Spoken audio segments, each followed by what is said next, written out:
Breaking news, you guys. I wanted to bring you this video to warn you. 2026, you are going to start to see the phasing out of your cash.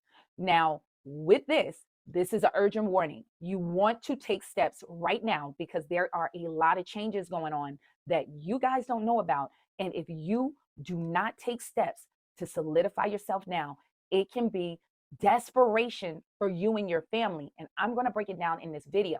Now, I never asked you guys, but please share this video with your friends and family, because anytime I make videos on really deep information, the algorithms seem to slow down.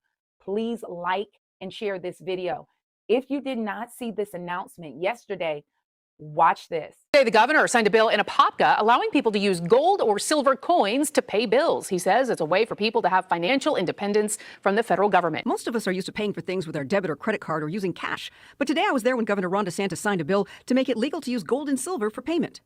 Gold's gone up big time. Right now, gold is about $3,000 an ounce. I mean, are you talking about going to McDonald's and paying for your hamburger with 100%? Absolutely. You can pay for your McDonald's hamburger using a debit card. So people will have gold and silver on deposit in a Florida approved depository. They'll issue a debit card. And if I spend a certain amount of gold out of my account to buy my McDonald's hamburger, McDonald's will either get US dollars, which they can, or they'll get gold. I met Isaac, who was buying a slushy machine for his small business, who was very enthusiastic about using gold.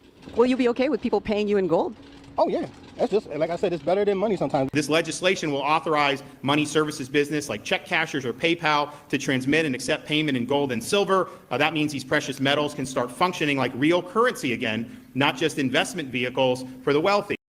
Now, many people don't understand what this is signaling, but there's going to be a direction concerning your money and your banking. And if you are not prepared, you can lose big time.